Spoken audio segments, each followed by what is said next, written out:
안녕하세요. 영동과 날씨의 한희경입니다. 현재 중부와 호남 지방에는 비가 내리고 있습니다. 이번 비는 밤사이 전국으로 확대가 되겠는데요. 대부분 내일 오전에는 그치겠지만 일부 동해안 지방은 밤까지 강수가 이어지겠습니다. 대기가 불안정하기 때문에 천둥, 번개를 동반한 다소 요란한 비가 내리는 곳이 있겠는데요. 예상되는 비의 양을 보시면 강원도와 충청북도, 경북 동해안 지방은 10에서 40mm, 서울을 비롯한 그 밖의 대부분 지방은 5에서 20mm 정도입니다. 기온이 낮은 강원도 산간 지방은 비가 눈으로 바뀌면서 1에서 3cm 정도의 눈이 쌓일 것으로 전망이 됩니다. 또 이번 비는 찬 공기를 몰고 오면서 내일은 아침 기온이 10도 아래에 머무는 곳이 많겠습니다. 모레까지는 평년 기온을 3도에서 10도 정도 밑돌겠고 바람까지 강하게 불면서 체감적으로 많이 쌀쌀한 날씨가 예상이 됩니다. 특히 내륙과 산간 지방에서는 늦서리가 내리고 얼음이 어는 곳도 있을 것으로 보여서 농작물 관리에 신경을 쓰셔야겠습니다. 구름 모습 보시겠습니다. 지금 우리나라는 전국 대부분 지방에 비구름이 자리하고 있습니다. 이 비구름들은 밤사이 전국 곳곳에 비를 뿌리다가 내일 오후에는 동해상으로 대부분 빠져나갈 것으로 전망이 되고 있습니다. 내일 우리나라는 기압골의 영향을 받은 뒤에 점차 고기압에 가장자리에 들겠습니다. 따라서 전국이 흐리고 비가 내리다가 낮부터는 대부분 그치겠는데요. 이 비구름의 끝자락에 영향을 받는 동해안 지방은 내일 밤까지도 강수가 조금 더 이어질 것으로 전망이 됩니다. 내일 아침 기온은 서울이 8도 등 중부지방은 10도 아래에 머무는 곳이 많겠고 남부지방도 10도에서 13도의 분포로 오늘보다 낮겠습니다. 북한은 강계가 0도에 머무면서 아침에는 추운 날씨를 보이겠습니다. 한낮의 기온은 서울이 13도 등 대부분 9도에서 16도의 분포로 오늘보다 낮겠고요. 북한 역시 함흥이 11도, 평양은 14도에 머물겠습니다. 자세한 해상 날씨 보시겠습니다. 지금 동해상에는 풍랑주의보가 발효 중인데요. 내일까지 남해와 동해상을 중심으로 바람이 강하게 불겠고 물결도 매우 높게 일겠습니다. 날씨 정보였습니다.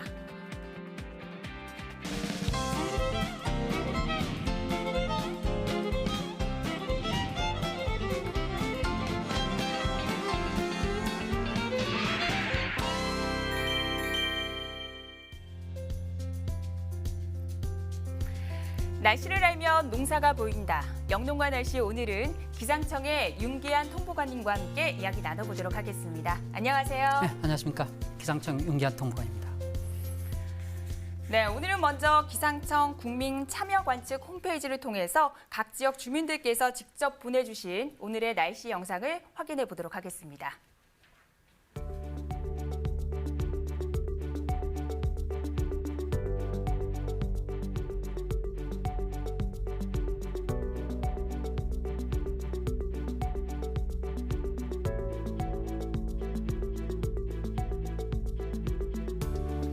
네, 이번 주는 비 소식이 잦습니다. 지금도 전국 곳곳에 비가 내리고 있는데요. 비와 함께 날씨가 많이 쌀쌀해질 것으로 보여서 갑작스러운 기온 변화에 적응 잘하셔야겠습니다. 그럼 먼저 오늘 영동과 날씨에서 다룰 주제를 함께 보시겠습니다.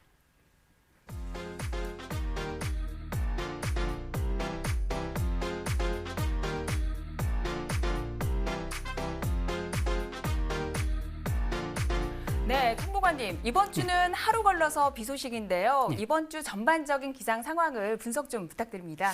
네, 이번 주 먼저 보시면 그제와 어제 화요일과 수요일에 걸쳐서 비가 왔었고 오늘도 비가 오고 있는데요. 지금 이게 오늘 밤 일기도를 보시면 네. 가지고 설명을 해드리겠습니다. 일단 우리나라가 여가 위치하고 있고요.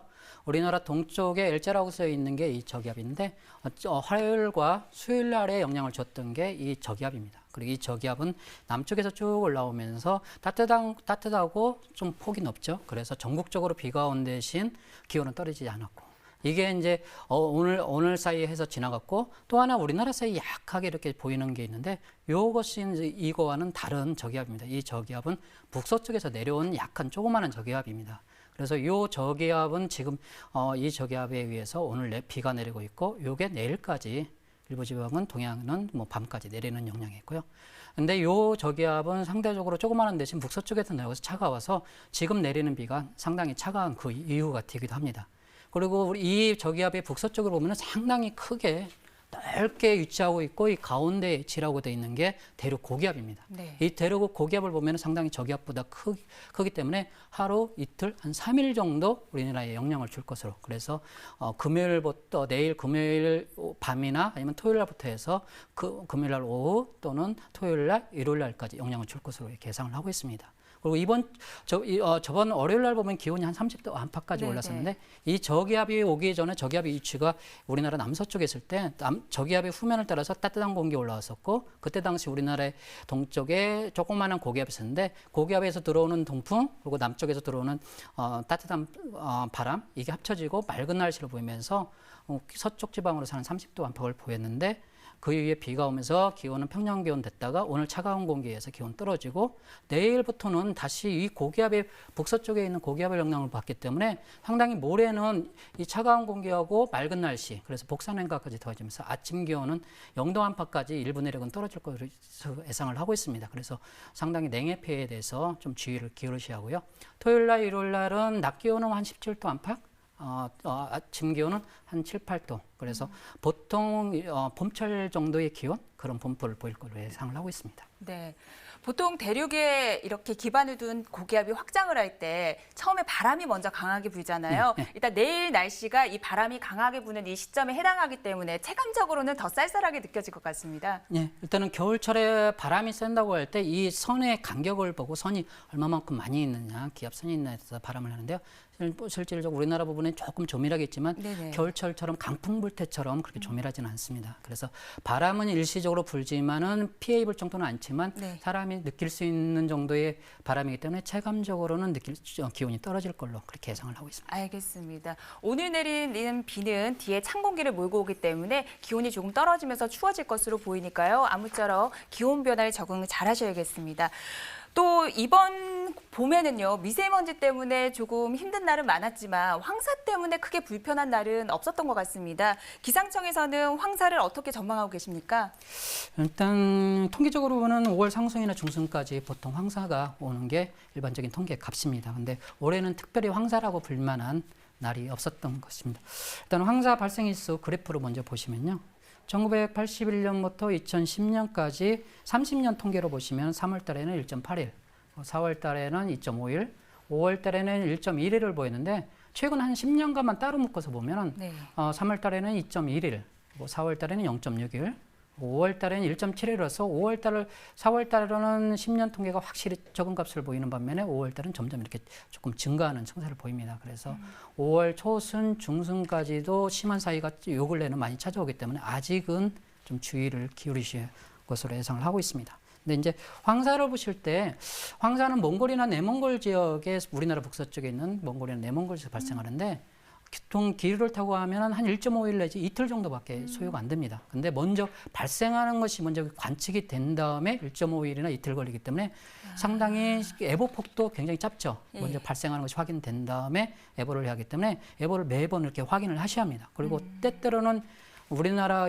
북한의 바로 위에 있는 만주지방에서도 발생을 합니다. 그거는 한 0.5일, 12시간 이내로 바로 들어오기 때문에 뭐 오늘 저녁에 발생했다면 내일 아침에 바로 들어오기 때문에 뭐 시시때때로 이렇게 예보를 체크를 하셔야 합니다. 네, 그렇다면 만약에 황사가 예보가 돼 있다면 어떻게 대비를 하는 게 좋을까요? 일단은 신체적으로 해서 황사 같은 경우는 입자가 크기 때문에 목감기나 이런 것을 야유 활동에서는 반드시 주의하는 것은 많이 알고 계시고 있고요. 축사 원예 시설 같은 경우에 있어서는 뭐 가축을 방목장에 있는 가축은 조금 우리로 이렇게 모아서 하는 작업이 좀 필요하고요. 그리고 이제 노지에 방치된 뭐 볏짚이나 사료 같은 것들은 좀 덮개를 해서 덮어 주시하고 그리고 뭐 황사 세척용 장비도 좀 준비하시는 게 필요합니다. 그리고 비닐하우스, 온실 등의 시설물의 출입문과 환기창도 확인을 좀 하시는 게 필요합니다. 그리고 이제 황사가 지나간 이후에도 황사가 내려오면 누렇게 쌓이는 경우인데 그걸 좀 치워주시는 게 필요한데 가축에나 아니면은 우사 같은데 조금 더 깨끗이 청소해주는 게 필요합니다. 그리고 이러한 것이 끝난 이후에도 뭐 질병 발생에서는 한 2주 정도 관찰이 필요할 걸로 예상을 하고 있고요. 그 다음에 이제 질병의 관찰이 필요할 때 한 구제역 증세가 나타나면 바로 관련 기관에 신고하시는 게 좀 필요합니다. 알겠습니다.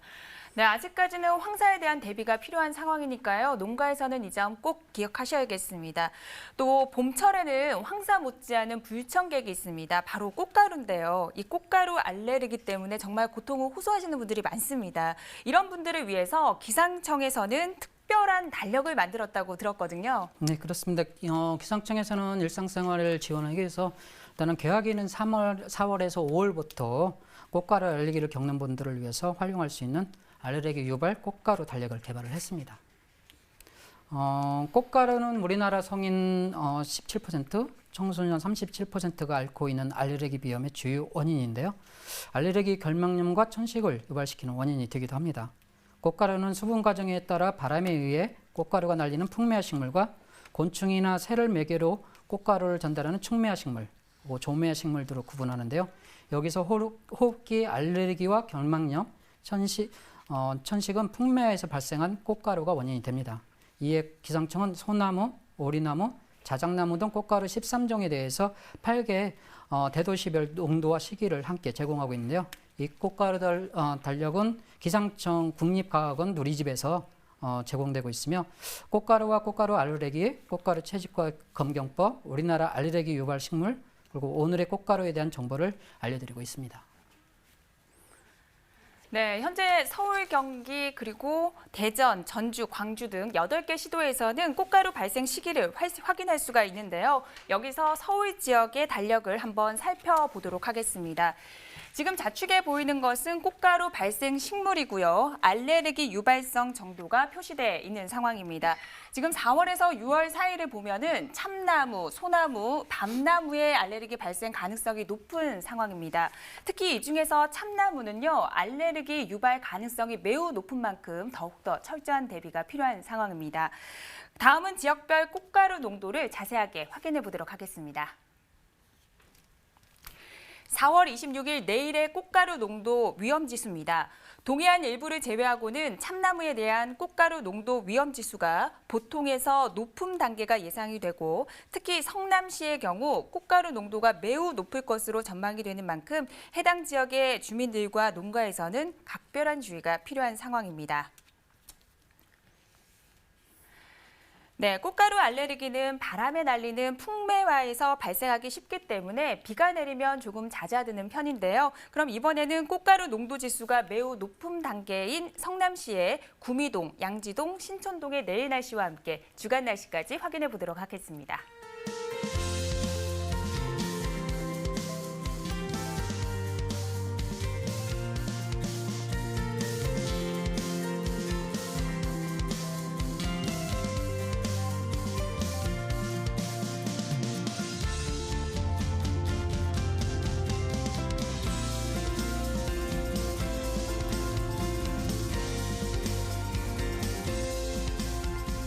네, 현재 시간 8시 43분 지나고 있습니다. 건조한 날씨가 계속되다가 요즘 들어서 잦은 비 소식이 있는데요. 기상청에서는 올봄 가뭄 정말 어떻게 하고 계십니까? 일단은 기상청에서 말하는 가뭄은 6개월 동안의 누적 강수량이 평년과 어떻게 되느냐 비교해서 나타나는데요. 보통 평년보다도 65%가 낮으면 기상학적으로 일단 가뭄이라고 표현을 합니다. 그래서 작년 한 10월 24일부터 그제까지 한 6개월 동안의 강수량을 보면은 한 210mm 정도 되는데 평년에 한 86% 이렇게 차지하고 있습니다.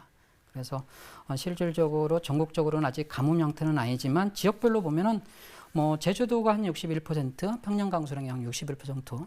왜냐하면 제주도는 봄철에 강수량이 많기 때문에 올해는 좀 그 전에 비해서 적게 온 거고요. 강원도는 평년과 비슷하게 한 86%를 보이고 있습니다. 따라서 제주도와 일부 경북 남부, 전남 일부 지역에서는 평년보다도 65%의 강수량 물고요. 약한 가뭄 상태로 말씀드렸는데요. 그러나 실제로 이제 어제, 그제, 그리고 오늘, 그리고 내일까지도 오고 가까운 시일 내에 또 강수량이 있기 때문에 가뭄은 그리 크게 걱정을 안 하셔도 될 것으로 이렇게 판단을 합니다. 네. 네, 그동안 약한 가뭄 상태로 나타났던 지역들도 요 며칠 내린 비 덕분에 조금 해소가 될 것으로 전망해 주셨습니다. 그렇다면 지금 저수율은 어떤지도 확인해 보도록 하겠습니다. 현재 저수율이 가장 높은 지역은 충청남도로 98%를 기록하고 있습니다. 저수율이 가장 낮은 지역은 제주도인데요. 69.3%를 나타내고 있습니다. 하지만 평년과 대비한다면 120% 이상으로 아주 양호한 수준입니다. 또 전국적으로도 현재 저수율은 평년 대비 114.4%로 높기 때문에 영농기 물 걱정은 덜 하셔도 될 것 같습니다. 네, 그럼 여기서 약한 가뭄 현상과 함께 낮은 저수율을 기록하고 있는 곳이죠. 제주도의 한림읍, 우도면, 구자면의 내일 날씨와 함께 주간 날씨까지 확인해 보도록 하겠습니다.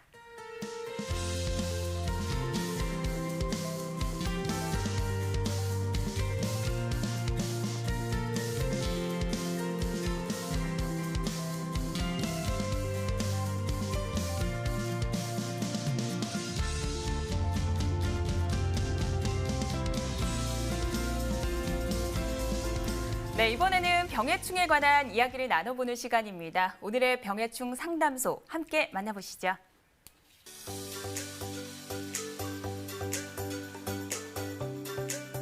경기도 여주시 점동면의 블루베리 농가에서 의뢰한 내용입니다. 잎이 불에 탄 것처럼 검게 변해 검은 재가 묻어있는 것 같아 보인다고 하는데요. 잎이 떨어지고 줄기만 남아서 걱정이 많은 상황입니다.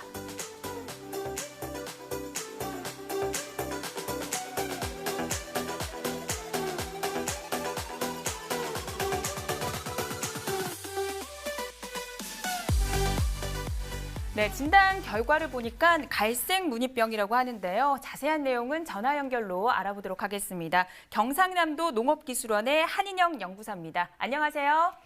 네, 반갑습니다. 네, 반갑습니다. 이 갈색 무늬병 어떤 병해인지 설명 좀 부탁드립니다.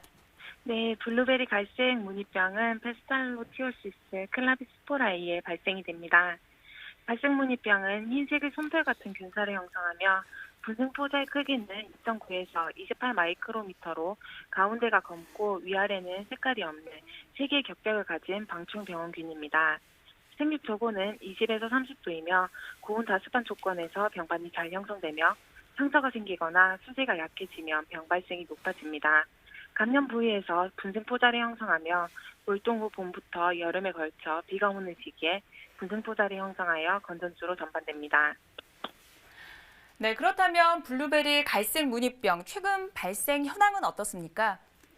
네, 우리 농업기술원은 2005년부터 병해충 민원실을 운영하고 있으며 진단 의뢰 현황을 분석했을 때 블루베리 민원의 5에서 10% 정도를 갈색 무늬병이 차지합니다. 네, 지금 앞으로는 기온이 점점 높아지면서 병원균이 생육하기에는 더 좋은 조건이 되지 않을까 싶은데요. 이럴 때 방제를 서둘러야 할 것 같은데 방제 방법은 어떻게 됩니까? 블루베리에 상처가 생기거나 수세가 약해지면 부진적으로 발생이 됩니다.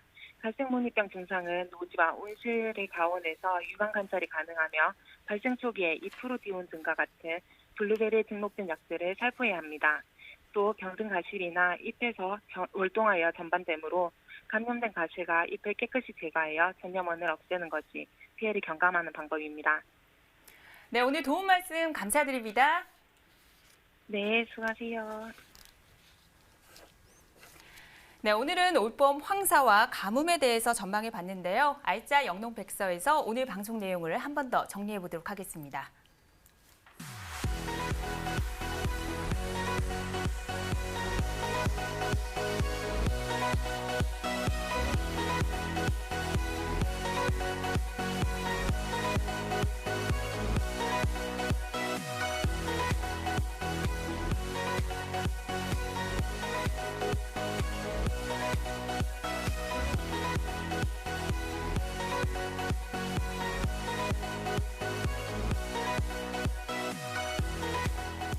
네, 날씨 이야기를 나누다 보니 어느새 마칠 시간입니다. 마지막으로 기상청에서 짚어줄 날씨 정보가 있다면 한 말씀 부탁드릴게요.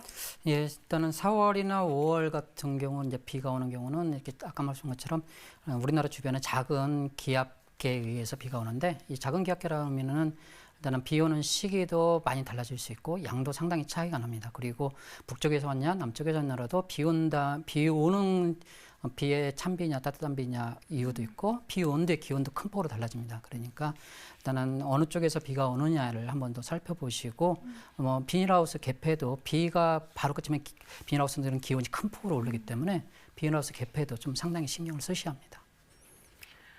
네, 오늘 도움 말씀 주신 윤기한 통보관님 감사드립니다. 네, 감사합니다.